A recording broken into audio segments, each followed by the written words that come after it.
কোরআন হাদিস বাদ দিয়া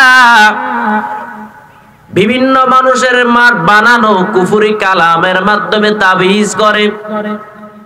তাবিজ দুই ধরনের, কয় ধরনের? একটা হলো জায়েজ আর একটা হলো শিরকি না জায়েজ। বলে কেউ কোরআন এবং হাদিস অনুযায়ী যদি কি করে তাবিজ তোমারই করে, এটা বৈধ। এটা কি বৈধ। আর কোরআন এবং হাদিস বাদ দিয়া নিজের মন গড়া মতো কোন তাবিজ যদি কেউ করে, এই তাবিজে ব্যবসা হারাম এবং ব্যবসায়ীও হারামের মধ্যে লিপ্ত। ঠিক না বেটি? এদের কাছে কোনদিন যাবেন না, কারণ হারামের মধ্যে আল্লাহ কোনদিন শেফা রাখেন। এরে আল্লাহর বান্দারা, হারামের মধ্যে কোনদিন সুস্থতা নাই, হারামের মধ্যে কোনদিন আরাম নাই।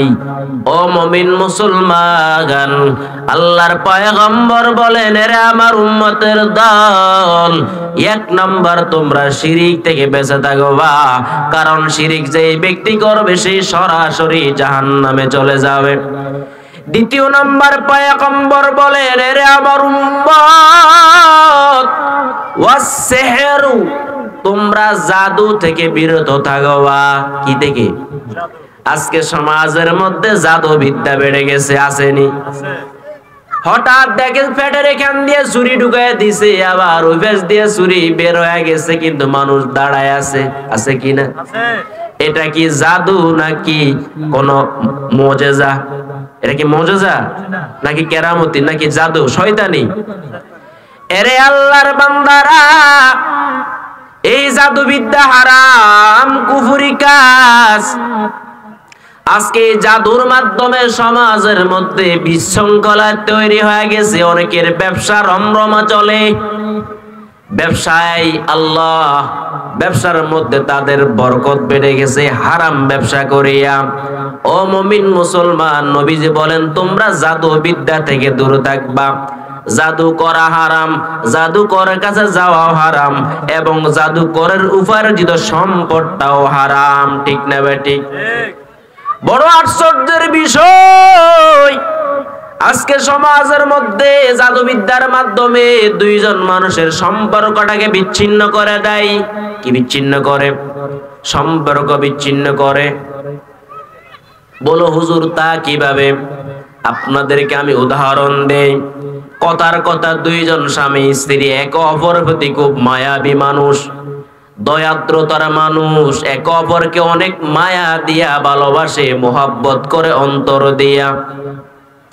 কিন্তু ঘটনাক্রমে এই দুইজন মানুষের ভালোবাসা অনেকের চোখের কাঁটা। বাস্তব কিনা? হইতে পারে দুইজন স্বামী স্ত্রী ভালোবাসার কাঁটা, হইতে পারে শাশুড়ি, হইতে পারে মা, অথবা অন্য কেউ জাল।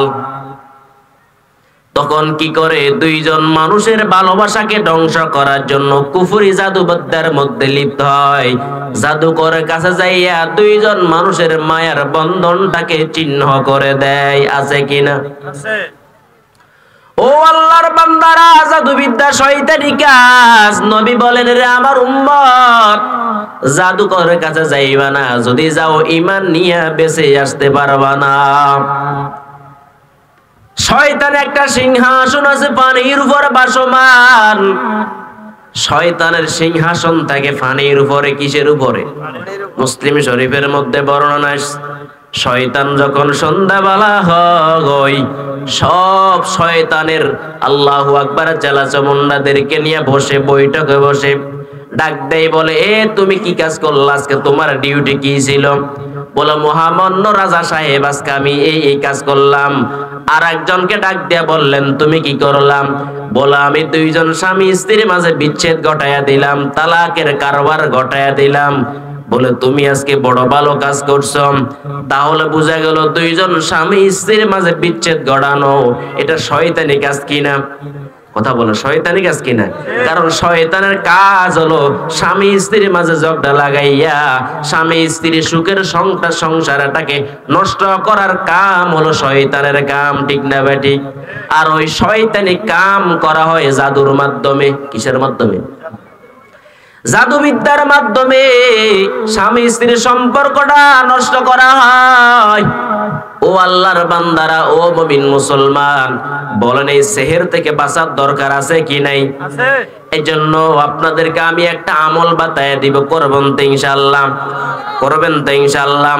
প্রত্যেক দিন সকাল বিকাল আমলটা করবেন। কুল হুয়াল্লাহ সূরা অর্থাৎ সূরাতুল ইখলাস 3 বার পড়বেন। কয়বার? কথা বলেন, কয়বার? সূরাতুল ফালাক 3 বার পড়বেন। কয়বার? সূরাতুন নাস 3 বার পড়বেন। কয়বার হলো? 9 বার। 3 তিরিকা 9, সকালে 9 বার, বিকালে 9 বার, 9 9 কয়বার হলো? 18 বার। প্রত্যেক দিন সকালে পড়বেন, বিকালে পড়বেন, আমল করবেন, দেখবেন কোন জাদু আপনার উপর চলবে না। কারণ নবীর উপর তো জাদু করা হয়েছে, হয়েছে কি হয় নাই? সেটা লম্বা আলোচনার সাথে গেলে আমি সামন দিকে আগাইতে পারবো না। কিন্তু আল্লাহ নবীকে আল্লাহু আকবার সূরাতুন নাস ফালাক শিক্ষা দিলেন। নবী আমল করতে থাকেন, দেখবেন কোনদিন জাদু আক্রমণ করতে পারবে না।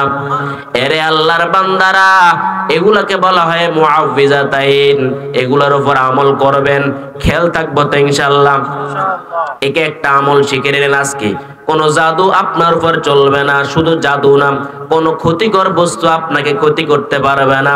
হাদিসের মধ্যে আসছে যে ব্যক্তি কুল হুয়াল্লাহ 3 বার, সূরাতুন নাস ফালাক 3 বার করে 6 বার পাঠ করবেন, নবীজি বলেন কাফাহুল্লাহ, আমার আল্লাহ তার জন্য নিজেই যথেষ্ট হয়ে যাবে।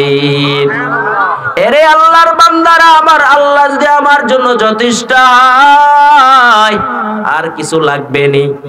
আল্লাহ যদি যথেষ্ট হয়, জাদু আমার উপর চলবে না, শয়তানি কাজ চলবে না, জিন্নাত আমার উপর আক্রমণ করতে পারবে না, কোন মানুষ আমার ক্ষতি করতে পারবে না। এরে আল্লাহর বান্দারা, নবীজি বললেন এরে আমার উম্মত, 2 নাম্বার ধ্বংসাত্মকারী জিনিস, জাদু থেকে তোমরা দূরে থাকবা, জাদুবিদ্যা শিক্ষা থেকে তোমরা দূরে থাকবা। 3 নাম্বার নবীজি বলেন ওয়াকাতলুন নাফসিল্লাতী হারামাল্লাহু ইল্লা বিল হক। এরে আমার উম্মত, ভালো করে শুনে নাও, যাদেরকে আমার আল্লাহ হত্যা করা হারাম ঘোষণা করছেন, এদেরকে তোমরা হত্যা করবা না। আমি আপনাদের একটু জানতে চাই, বলেন মানব হত্যা মহাপাপ কিনা? বৈধ নাকি অবৈধ? আজকে আমাদের সমাজের মধ্যে হত্যাকাণ্ড বেড়ে গেছে, খুন খারাপি বেড়ে গেছে। এক অপরকে দেখতে পারে না, এক অপরের চোখের কাটা কি করবে বলে তাকে দুনিয়া থেকে সরাইয়া দাও, দেহ থেকে গর্দানকে আলাদা করে দাও, করস পায়ার করো, তাকে তরবারে দিয়া দুনিয়া থেকে বিদায় করে দাও। আল্লাহর পয়গম্বর বলেন এরা আমার উম্মত, তোমরা মানবতা থেকে বেঁচে থাকবা, কারণ এটা হলো কুফরি কাজ। কি কাজ? সিবাবুল মুসলিমি ফুসুক ওয়া কিতালুহু কুফর। নবীজি বলেন মানুষকে হত্যা করা এটা হলো কুফরি। এটা কি? কুফরি। এরে আল্লাহর বান্দারা, মারাত্মক ধরনের গুনাহে কাবীরা। আজকে আমাদের সমাজের মধ্যে যেন মানুষকে মেরে ফেলা, মানুষকে হত্যা করা যেন সহজ হয়ে গেছে। ঠিক না বেঠিক? একটা কুকুরকে মানুষ আক্রমণ করতে চিন্তা করে, একটা মুরগিকে আক্রমণ করতে মানুষ চিন্তা করে। মুরগিকে যখন জবাই করে মায়া লাগে, ঠিক নেই?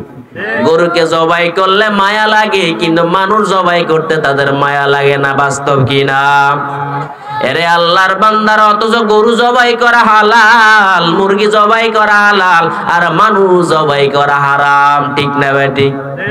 পয়গম্বর বলেন এরা আমার উম্মত, মানব হত্যা বড় মহাপাপ, মানব হত্যা থেকে বেঁচে থাকবা, এগুলার দ্বারা তোমাদের আমল ধ্বংস হয়ে যাবে, মাওলার বানানো জান্নাতে তোমরা যাইতে পারবা না। এই জন্য আল্লাহর বান্দারা 3 নাম্বার বললেন নবী এরা আমার উম্মত, তোমরা মানব হত্যা ধ্বংসকারী গুনাহ থেকে বেঁচে থাকবা। আল্লাহ বলেন ওয়া মাই ইয়াকতুল মুমিনান মুতাআম্মিদান ফাজাযাউহু জাহান্নাম। এরে আমার গোলাম, ভালো করে শুনে নাও,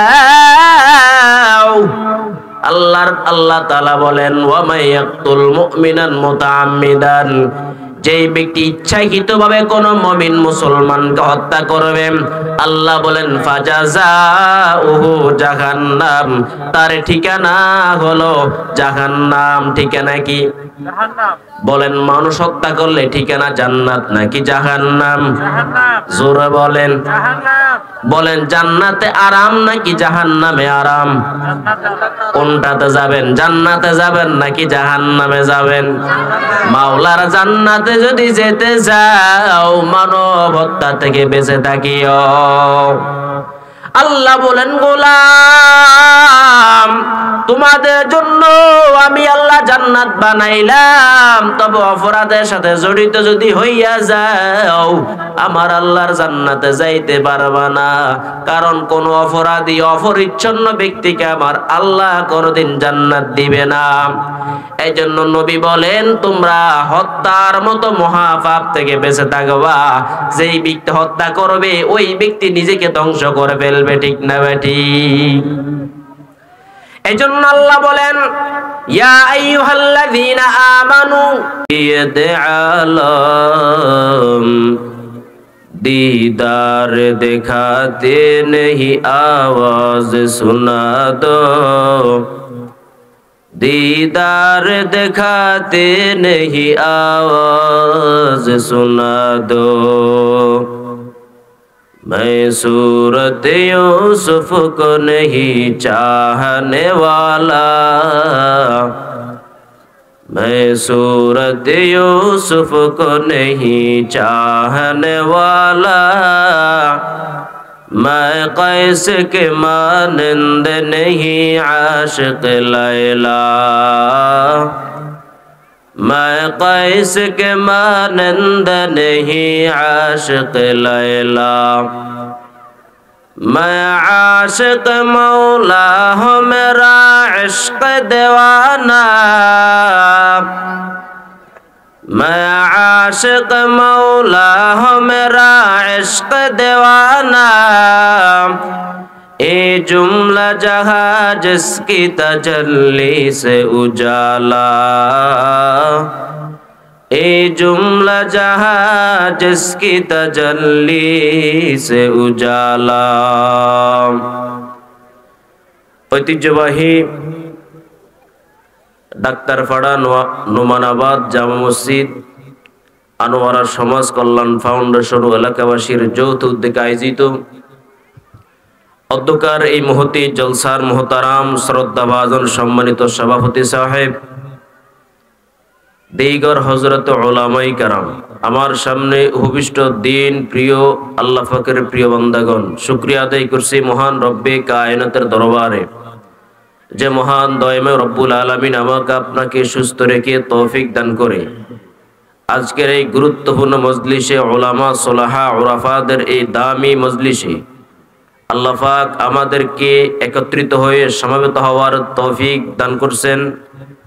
নেয়ামতের শুকর আদায়ার্থে দিল থেকে সকলে মিলে মহান প্রভুর দরবারে জবান খুলে সুউচ্চ স্বরে একবার কালিমাত শুকর সকলে মিলে আদায় করি, বলি আলহামদুলিল্লাহ। আমি আপনাদের সামনে পবিত্র কোরআন হাকিমের মধ্য থেকে এক আয়াতে কারিমার অংশ তিলাওয়াত করেছি।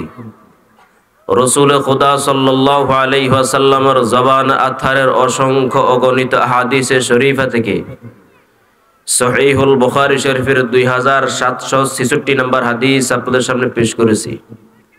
দয়াময় রব্বুল আলামিন যদি আমাকে তৌফিক দান করে আমি আমার উল্লেখিত আয়াতে কারিমা এবং রাসূলের হাদিস কানার সামনে রেখে নির্দিষ্ট সময় পর্যন্ত আপনাদের সামনে কিছু কথা আরজ করব। আল্লাহ পাক রব্বুল আলামিন আমাকে কথাগুলো ইখলাসের নিয়তে বলার, আপনাদের সবাইকে আমল নিয়তে শ্রবণ করার তৌফিক দান করুক, সকলে বলি আমিন। আল্লাহ পাক রব্বুল আলামিন এই বিশ্ব মানবতার মাঝে একজন শান্তির দূত প্রেরণ করেছেন। যে শান্তির দূত হলেন আমার আপনার প্রিয় নবী হযরতে মুহাম্মদ রাসূলুল্লাহ সাল্লাল্লাহু আলাইহি ওয়াসাল্লাম। তিনি এসেছেন আমাদেরকে হক বাতিল দেখানোর জন্য। কোনটা হক্কানিয়তের রাস্তা, কোনটা ফেরাকে বাতিলের রাস্তা, কোনটা জান্নাতের পথ, কোনটা জাহান্নামের পথ, কোন পথে চললে মানুষ জান্নাতে যাবে আর কোন পথে পরিচালিত হলে মানুষ জাহান্নামের পথে পরিচালিত হবে। এক কথায় রাসূলুল্লাহ সাল্লাল্লাহু আলাইহি ওয়াসাল্লাম আমাদেরকে আলোর পথ দেখানোর জন্য এসেছেন, ঠিক কিনা? আমরা দুনিয়াতে মানুষ যারা আছে একদিন প্রত্যেকে মৃত্যুবরণ করব, বিশ্বাস হয়তো? মরণের পর মানুষ দুই জায়গাতে যাবে, নেককাররা যাবে জান্নাতে, বদকাররা যাবে কোথায়? জাহান্নামে। কেন যাবে? আল্লাহ বলেন মানুষ তার কৃতকর্মের কারণে, মানুষ তার অপরাধের কারণে নিজের ফলাফল ভোগ করার জন্য কেউ যাবে জান্নাতে আর কেউ শাস্তি ভোগ করার জন্য যাবে জাহান্নামে। এজন্য জান্নাতের পথে চলতে গিয়ে অনেক সময় অনেক বাধা চলে আসে, কারণ জাহান্নামের পথে চলার জন্য আপনি যদি জাহান্নামের পথে চলেন শয়তান কোনোদিন আপনাকে বাধা দিবেনি, দিবে? আর যদি জান্নাতের পথে চলতে চান তো শয়তান আপনাকে প্রতিটা কদমে কদমে ধোঁকা দিবে, বাস্তব কিনা? তো জান্নাতে যাওয়া পর্যন্ত শয়তান আমাদেরকে বাধা দিবে, ধোঁকা দিবে, ক্ষতিগ্রস্ত করবে, জাহান্নামে নেওয়ার জন্য চেষ্টা করবে। কিন্তু পয়গম্বর আরবি সাল্লাল্লাহু আলাইহি ওয়াসাল্লাম জান্নাতের পথের যে কাঁটাগুলো, যেই পথে যদি বাধার মধ্যে আমি পড়ে যাই, কাঁটাগুলো যদি আমার পায়ে লেগে যায় তাহলে আমি ক্ষতিগ্রস্ত হয়ে যাব, জান্নাত পর্যন্ত পৌঁছাতে পারবো না।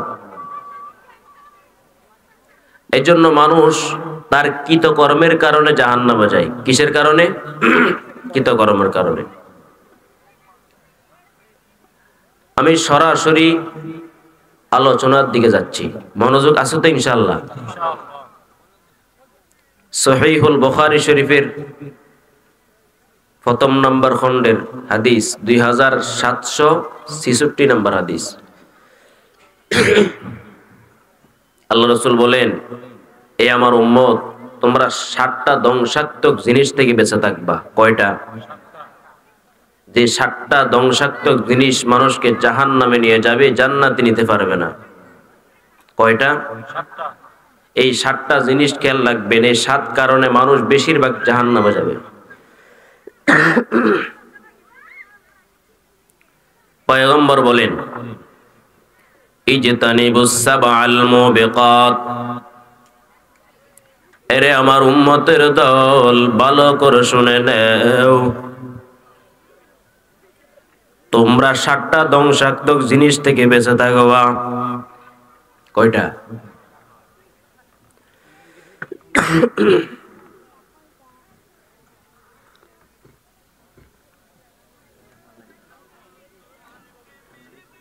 সাহাবায়ে কেরাম ডাক দিয়ে বলেন,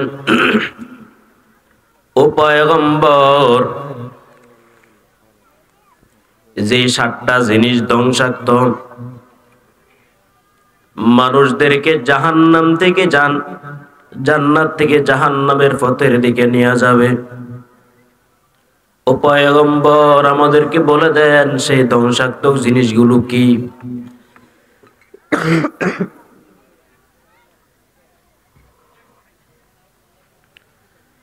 সাহাবায়ে কেরাম যখন নবীকে প্রশ্ন করেছিলেন,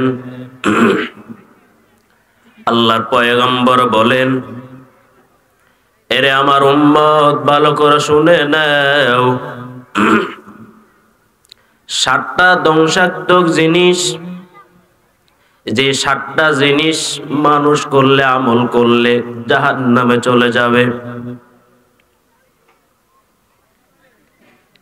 জান্নাতের পথে চলতে পারবে না।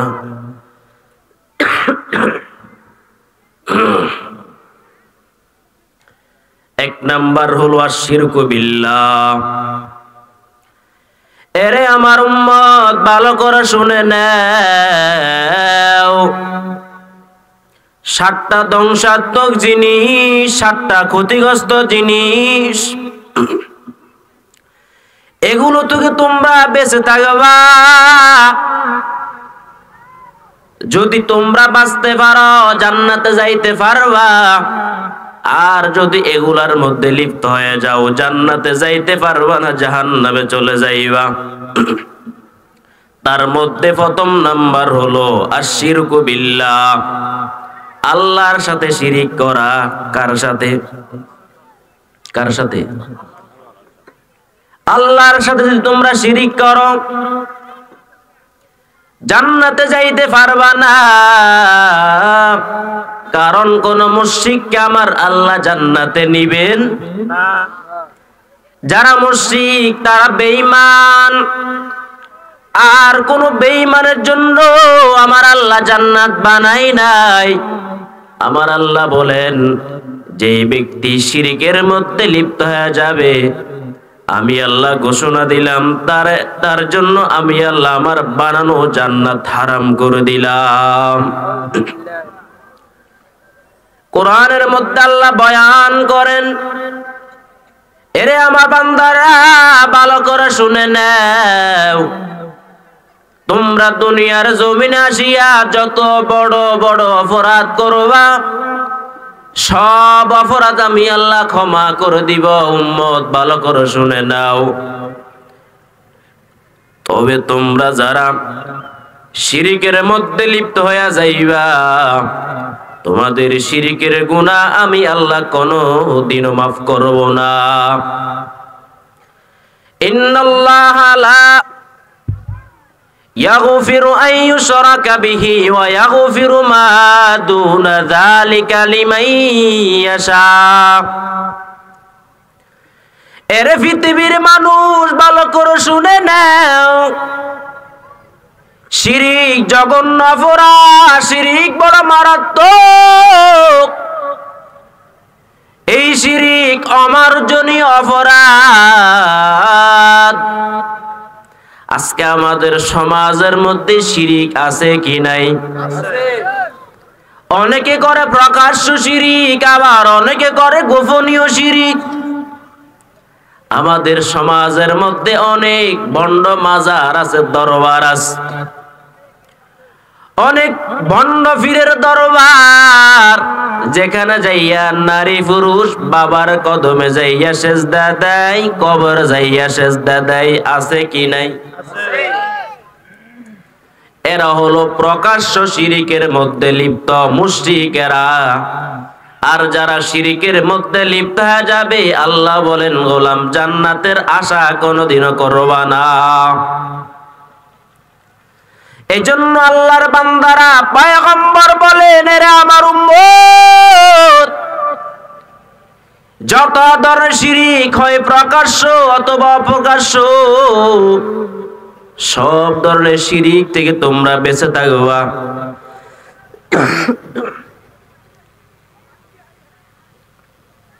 কারণ যারা শিরিকের মধ্যে লিপ্ত হইয়া যায় আমি আল্লাহর মায়ার চাদরদের থেকে উঠে যাই। আজকে আমাদের সমাজের মধ্যে যদিও অনেকে প্রকাশ্য শিরিকের মধ্যে লিপ্ত নাই, কিন্তু অনেক হাজী সাহেব গোপনীয় শিরিকের মধ্যে লিপ্ত আছে, অনেক মুসল্লিও শিরিকের মধ্যে লিপ্ত আছে। বলো হুজুর তা কিভাবে? অনেক হাজী সাহেব হজ করার জন্য যায়, মানুষকে দেখানোর জন্য। কাকে? মানুষকে দেখানোর জন্য হজে যায়। মানুষ আমার হাজী সাহেব বলবে, মানুষ আমার ধার্মিক বলবে। অনেক মুসল্লি আছে যারা নামাজ পড়ে মুসল্লি বলার জন্য, মানুষকে দেখানোর জন্য নামাজ পড়ে। অনেক দানবীর আছে দান খায়রাত করে মানুষকে দেখাবার জন্য, আল্লাহর জন্য দান করে না। আছে কি নাই? এগুলা যদিও প্রকাশ্য শিরিক না, তবে এগুলো হলো গোপনীয় শিরিক। কি শিরিক? রাসূল বলেন, মান সাল্লা রাওয়াই ফাকাদ আশরাক ওয়া মান তাসাদ্দাকা রাওয়াই ফাকাদ আশরাক। এরে আমার উম্মত ভালো করে শুনে নাও, যেই ব্যক্তি মানুষকে দেখাবার জন্য নামাজ পড়লো, নবী বলেন সেই যেন শিরিক করলো। কি করলো? শিরিক করলো। আর নবী বলেন যেই ব্যক্তি মানুষকে দেখাবার জন্য দান সদকা করবে, নবী বলেন সেই যেন শিরিক করলো। এবার বলেন আমাদের সমাজে এমন মুসল্লি আসেনি যে মানুষকে দেখাবার জন্য নামাজ পড়ে? আসেনি? অনেক দানবী টাকাওয়ালা মানুষকে দেখাবার জন্য দান করে, আছে কি নাই? রাসূল বলেন যারা মানুষকে দেখানোর জন্য নামাজ পড়বে, মানুষকে দেখাবার জন্য দান করবে, ওই ব্যক্তি শিরকের মধ্যে লিপ্ত হয়ে গেল। ইবনে মাজার মধ্যে বর্ণনা, সাহাবায়ে কেরাম একদিন মসজিদে নববীতে বসে বসে মুযাকারা করতেছেন, পর্যালোচনা করতেছেন একে অপরের সাথে। হঠাৎ পয়গম্বর সাহাবায়ে কেরামের মজলিসে হাজির হয়ে গেলেন। হাজির হওয়ার সঙ্গে সঙ্গে সাহাবায়ে কেরাম নিস্তব্ধ হয়ে গেলেন, একবারে সাইলেন্ট হয়ে গেলেন, কোনো কথা নাই, শব্দ নাই। নবী ডাক দিয়া বলেন এরা আমার সাহাবায়ে কেরাম,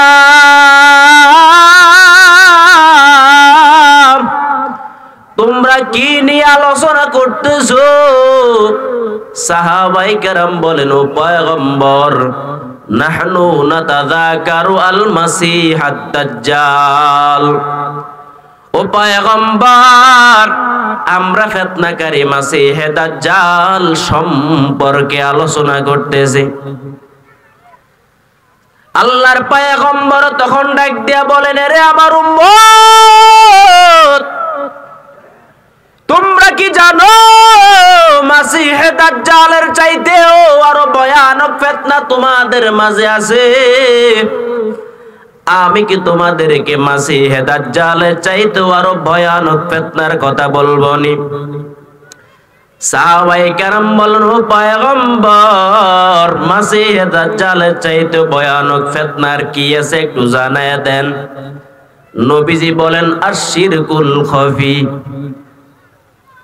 গোপনীয় শিরক হলো মাসিহে দাজ্জালের চাইতে ভয়ানক।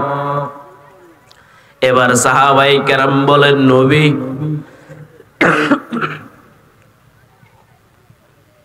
গোপনীয় শিরিক কি একটু আমাদেরকে ব্যাখ্যা করে বোঝাবেননি? নবীজি বলেন মান সাল্লা, আল্লাহর পয়গম্বর বলেন মানুষ নামাজ আদায় করে মানুষকে দেখাবার জন্য, একাকী যখন নামাজ পড়ে নামাজের মধ্যে কোনো মনোযোগ থাকে না, আর যখন লোক সমাগমে মসজিদে কিংবা মজমাতে নামাজ পড়ে তখন তাদের নামাজের সৌন্দর্য বেড়ে যায়। আসেন এরকম? আবার একটু গলার সমস্যা করতেছে। আমি গত কয়েকদিন আগে ফিরোজপুর প্রোগ্রামে গেছিলাম, নদী পথে বোর্ডে গেছিলাম, ঠান্ডা লেগে গেছে। আপনারা আমার কথাগুলো বুঝতেছেন তো? মনোযোগ সহকারে বুঝবেন। আল্লাহর পয়গম্বর বলেন এরে আমার উম্মত, গোপনীয় শিরক কি তোমরা জানো নি? বলো হুজুর আমরা তা তো জানি না। নবীজি বলেন যেই ব্যক্তি মানুষের সামনে নামাজ সুন্দর করে আদায় করে কিন্তু একাকী নামাজ পড়তে গেলে তাদের নামাজের মনোযোগ ঠিক থাকে না। প্রকাশ্য নামাজ পড়লে 2 রাকাতে লাগে 4 মিনিট, আর অপ্রকাশ্য নামাজ পড়লে 2 রাকাতে লাগে 1 মিনিট। ঠিক নেই? এমন মুসল্লি সমাজের মধ্যে মনে হয় নাই। আমার পয়গম্বর বলেন রে আমার উম্মত, যেই ব্যক্তি নামাজ মানুষের সামনে গেলে যার নামাজের সৌন্দর্যতা বেড়ে যায়, নামাজের সুন্দর বেড়ে যায়, রুকু সেজদা দীর্ঘায়িত হয়, তার কিয়াম দীর্ঘায়িত হয়, রুকু দীর্ঘায়িত হয়, সেজদা দীর্ঘায়িত হয়। যেই ব্যক্তি মানুষের দেখাবার জন্য মানুষের সামনে যাইয়া নামাজের মধ্যে মনোযোগ বাড়ায়, মানুষকে দেখানোর জন্য নামাজ পড়ে, ওই ব্যক্তি গোপনীয় শিরকের মধ্যে লিপ্ত। আর গোপনীয় শিরক হলো মাসিহে দাজ্জালের চাইতে ভয়ানক। এবার বলেন শিরিক কি ধ্বংসাত্মক জিনিস নি? ধ্বংসাত্মক জিনিস তো। শিরিক যারা করবে এরা সরাসরি জাহান্নামে, জান্নাতে কোনোদিন যাবে না, এদের জন্য জান্নাত হারাম। আর একটা কথা বলে দে, মনোযোগ সহকারে বুঝবেন। আজকে আমাদের সমাজের মধ্যে অনেক তাবিজ ব্যবসায়ী বেড়ে গেছে, আছে কি নাই? যারা সঠিক নাফসাল্লাতি হারামাল্লাহু ইল্লা বিল হক, আল্লাহ বলেন ও মুমিন মুসলমান, তোমরা অন্যায়ভাবে কোনো মানুষকে হত্যা করবা না। কি করবা না? অন্যায়ভাবে কাউরে হত্যা করিও না, কারণ হত্যা করা বড় অপরাধ, মহাপাপ। আল্লাহ তাআলা সূরাতুল ফুরকানের মধ্যে আল্লাহর প্রিয় বান্দাদের কিছু গুণাবলী বয়ান করছেন। কি বয়ান করছেন? বলেন কি বয়ান করছেন? আল্লাহর প্রিয় বান্দা কারাম, ইবাদুর রহমান কারাম, আল্লাহর মুহাব্বতের বান্দা কারা? আল্লাহ বলেন রে আমার বান্দারা, তোমরা যদি আমি আল্লাহর প্রিয় বান্দা হতে চাও, আমি আল্লাহর ভালোবাসার বান্দা হতে চাও, 13টা গুণ অর্জন করবা। কয়টা গুণ? 13টা গুণ অর্জন করিও। 13টা গুণ যদি অর্জন করে নাও, আমি আল্লাহ কথা দিলাম তোমাদেরকে আমি আল্লাহর অন্তরঙ্গ বন্ধু বানায় নিব। এরে আল্লাহর বান্দারা, ও মুমিন, তার মধ্যে একটা গুণ আল্লাহ বলেন, ওয়াল্লাযীনা ইয়াদউনা মা'আল্লাহি ইলাহান আখার ওয়ালা ইয়াকতুলুনান নাফসাল্লাতী হারামাল্লাহু ইল্লা বিল হক। তার মধ্যে 1 নাম্বার একটা গুণ হলো, আল্লাহ বলেন এরে আমার বান্দারা ভালো করে শুনে নাও, যারা আমি আল্লাহ প্রিয় বান্দা হতে চাও, 1 নাম্বার শিরিকের গুনাহ করবা না, 2 নাম্বার অন্যায়ভাবে কোনো মানুষকে হত্যা করবা না। কি করবা না? যারা আমি আল্লাহর প্রিয় বান্দা হতে চাও, আমি আল্লাহর মুহাব্বতের বান্দা হতে চাও, তাহলে তোমরা মানব হত্যার মধ্যে কোনোদিন লিপ্ত হবা না। কি হত্যা? মানব হত্যার মধ্যে লিপ্ত হতে পারবা না। এই আল্লাহর বান্দারা, ও যুবক, আজকে সমাজের মধ্যে 500 টাকার বিনিময়, 1000 টাকার বিনিময়, ও আল্লাহর বান্দারা 10,000 টাকার বিনিময় তুমি সমাজের মধ্যে তাজা ফান্ডটাকে জড়ায়া দিচ্ছ, জমিনে শোয়া দিচ্ছ। তুমি কি জানো মরার পর ফায়সালা একদিন হবে? কি হবে না? তোমার এই জীবন শেষ না, এই জীবন আর জীবন না, আরো একটা জীবন তোমার সামনে আছে। ওই জীবনে তোমার আজীবন থাকা লাগবে। আল্লাহ বলেন ও গোলাম, তোমরা যারা হত্যা করবা, হত্যাকাণ্ডের মধ্যে লিপ্ত হয়ে যাইবা, আমি আল্লাহ ঘোষণা দিলাম তোমরা আজীবনের জন্য জাহান্নামে থাকবা। কোথায়? আল্লাহ বলেন শুধু তাই নয়, ওয়াগাযিবাল্লাহু আলাইহি ওয়া লাআনা, যারা অন্যায়ভাবে কোন মুমিন মুসলমান আল্লাহর প্রিয় বান্দারা হত্যা করবে, আল্লাহ বলেন তার উপর আমি আল্লাহর গজব। নাউজুবিল্লাহ। বলেন কি? আমি আল্লাহর গজব তার উপরে। আর কি বলে? শুধু গজব নয়, তার উপর আমি আল্লাহর লানত বর্ষিত হবে। নাউজুবিল্লাহ। বলেন শুধু তাই নয়, আল্লাহ বলেন এর গোলাম, যারা কোন মুমিন মুসলমান ব্যক্তিকে অন্যায়ভাবে হত্যা করবা, মরার পর তোমাদের জন্য যন্ত্রণাদায়ক শাস্তির ব্যবস্থা থাকবে। কি শাস্তি? যন্ত্রণাদায়ক শাস্তি। বলেন জাহান্নামের আগুন কি আরামদায়ক নাকি যন্ত্রণাদায়ক? এরে আল্লাহর বান্দারা, ও যুবক, মানব হত্যার মধ্যে লিপ্ত হইও না। দুনিয়ার সামান্য টাকার জন্য, ক্ষমতার জন্য কাউরা হত্যা করে কোনো লাভ নাই। কারণ দুনিয়া হলো ক্ষণস্থায়ী। 2-1 দিন দেখতে না দেখতে চোখটা কোন দিন বন্ধ হয়ে যাবে, এটা আমারও জানা নাই, আপনারও জানা নাই। ঠিক নেই? এইজন্য নবী বলেন তোমরা মানব হত্যা থেকে দূরে থাকবা, ধ্বংসাত্মক জিনিস। কারণ রাসূল বলেন ইন্না আউওয়ালা মা ইউকদা বাইনান নাসি ইয়াউমাল কিয়ামাতি ফিদ দিমা। পয়গম্বর বলেন রে আমার উম্মত, কিয়ামতের দিন সর্বপ্রথম আল্লাহ তাআলা বিচার করবেন মানব হত্যার বিচার। কি হত্যার বিচার? কথা বলেন, কি হত্যার বিচার করবেন? কিয়ামতের দিন সর্বপ্রথম হিসাব হবে নামাজের, সর্বপ্রথম বিচার হবে হত্যাকাণ্ডের, এবং সর্বপ্রথম প্রশ্ন করা হবে নেয়ামতের। কিসের প্রশ্ন? কথা বুঝছেন? তিনটা প্রশ্ন হবে সর্বপ্রথম। এক নাম্বার হত্যাকাণ্ডের বিচার হবে সর্বপ্রথম, দ্বিতীয় নাম্বার নামাজের হিসাব হবে সর্বপ্রথম, তৃতীয় নাম্বার জিজ্ঞাসা করা হবে সর্বপ্রথম নেয়ামতের জিজ্ঞাসা। কিসের জিজ্ঞাসা? আল্লাহ বলবেন গোলাম সকাল থেকে নিয়ে সন্ধ্যা পর্যন্ত আমি মাওলা তোরে কত নেয়ামত দিলাম, 24টা ঘন্টা আমার নেয়ামতের মধ্যে তুই ডুবন্ত অবস্থায় ছিলি। এরে গোলাম বল আলাম নুসিহা লাকা জিসমাক ওয়া নুরবিকা বিমাইল বারিদ। আল্লাহ বলবেন গোলাম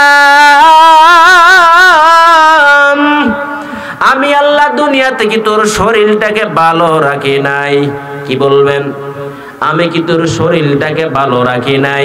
বলেন আমার শরীরের সুস্থতা এটা নেয়ামত কিনা? এটা কে দিছে? আল্লাহ এই সম্পর্কে প্রশ্ন করবেন।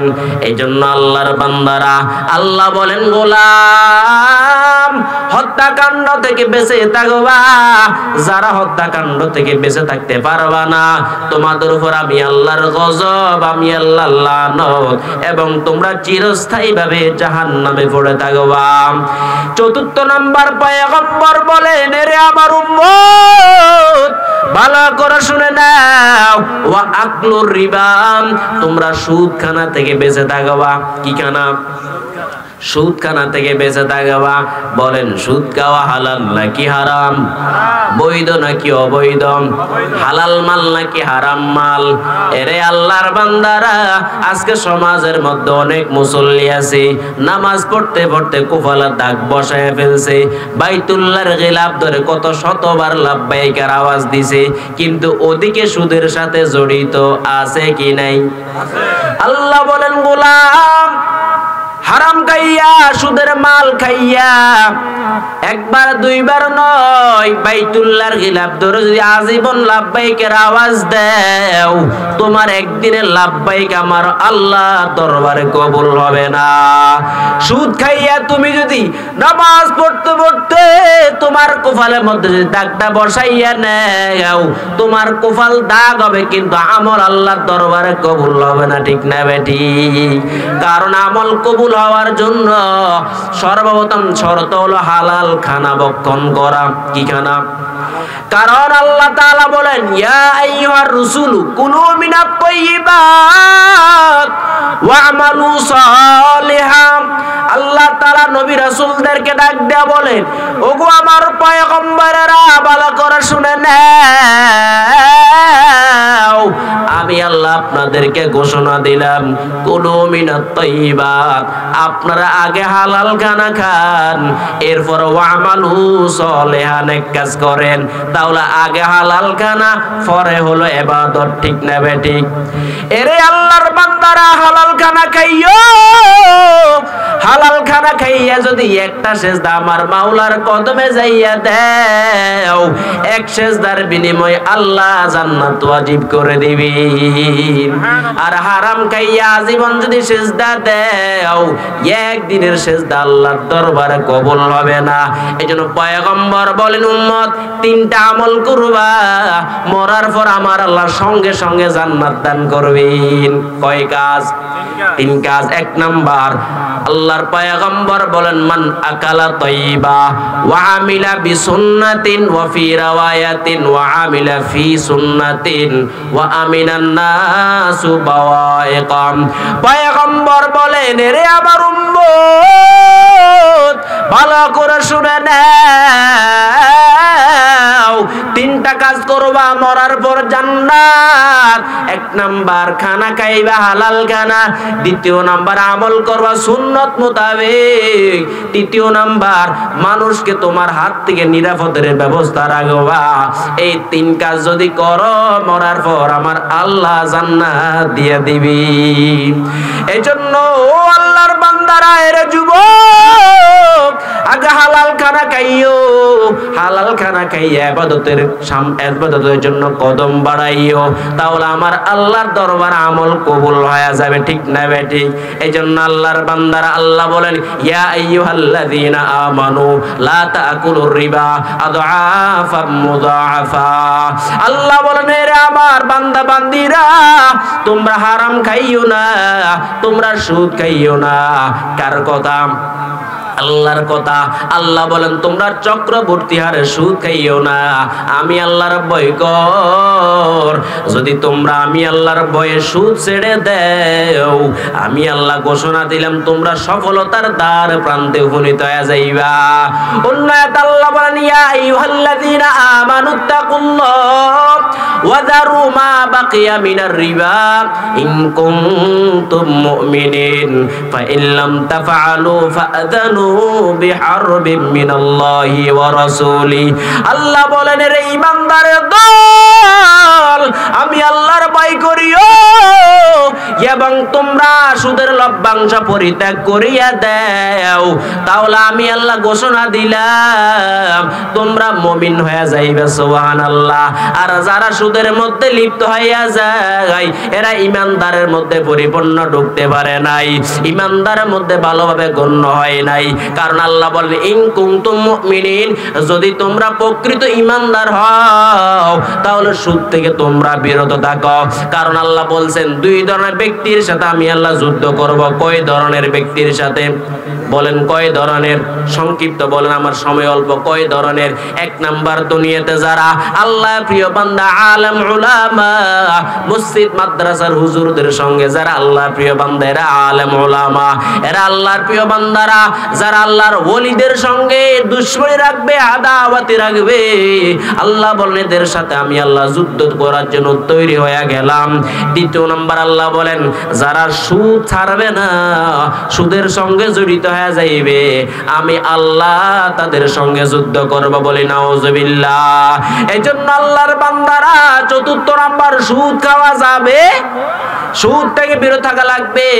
পঞ্চম নাম্বার হলো ওয়া আকলু মালিল ইয়াতীম।